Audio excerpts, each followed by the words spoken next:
why do we not critically think that qira'at are just mistakes? Allah. So qira'at have different meanings sometimes. Here is part 2 of this series. So if you missed part 1, go watch it. You can find the link in the description box. The Dawah boys like Farid, after all of these years, are now forced to come clean and admit that there are differences in the Qira'at and their meanings.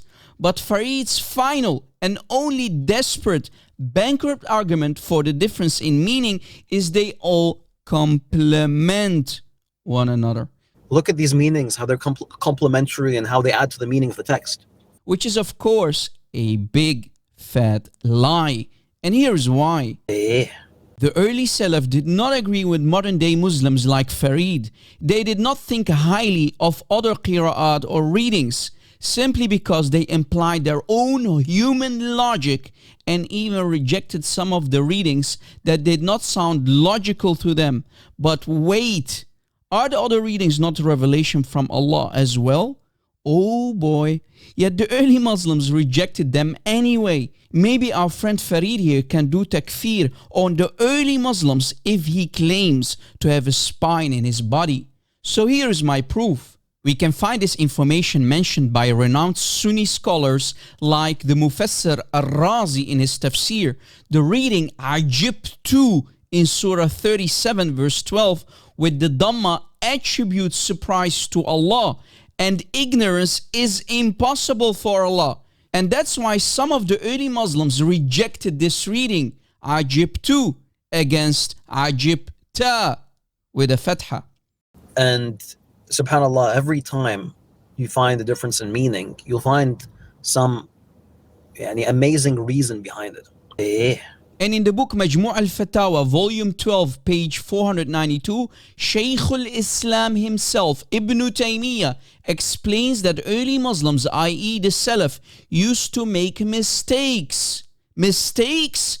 Wow! Wait! Ibn Taymiyyah, who came 7 centuries later, claims that the 7th century and 8th century Salaf, who learned the recitation directly from the Prophet and the Tabi'een, made mistakes?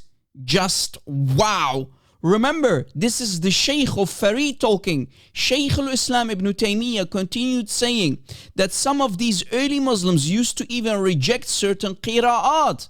And he mentions a Tabi'i, a student of the Sahaba, Al-Qadi Sharih, rejected a canonical reading for Surah 37, Ayah 12 that says, Allah is shocked, and his reasoning for rejecting that different qira'ah is, Allah cannot be shocked, else we have to accept that Allah is ignorant like any human being. So ya Farid, should anyone listen to you or Ibn Taymiyyah and the Salaf who rejected Quranic readings that did not sound logical to them? So what do you mean that different readings or different meanings complement one another? Look at these meanings, how they're complementary and how they add to the meaning of the text.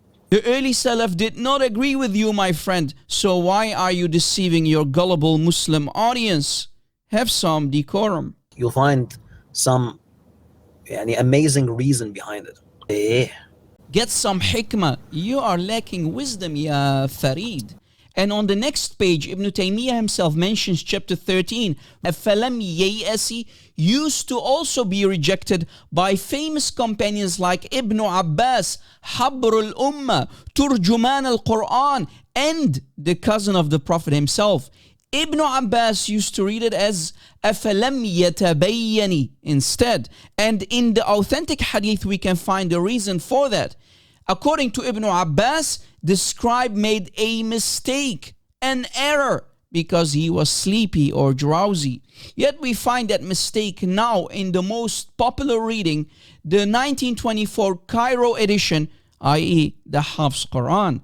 And in another ayah, وَقَضَى رَبُّكَ used to be rejected and read instead by the early Muslims as وَوَصَّى رَبُّكَ. And Ibn Taymiyyah also explains that some of the early Salaf, like Ibn Mas'ud, removed chapters 113 and 114, the last 2 chapters, from their personal masahif, which are also known as Al-Mu'awwadatayn. Imagine 2 surahs, 2 entire chapters of the Quran completely removed by the Sahaba, yet can now be found again in today's Hafs Quran.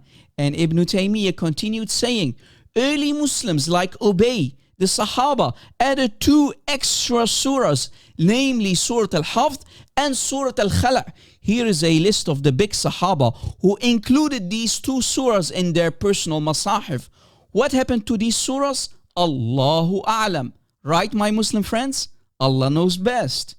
Tawatur and Quranic preservation are a big fat lie.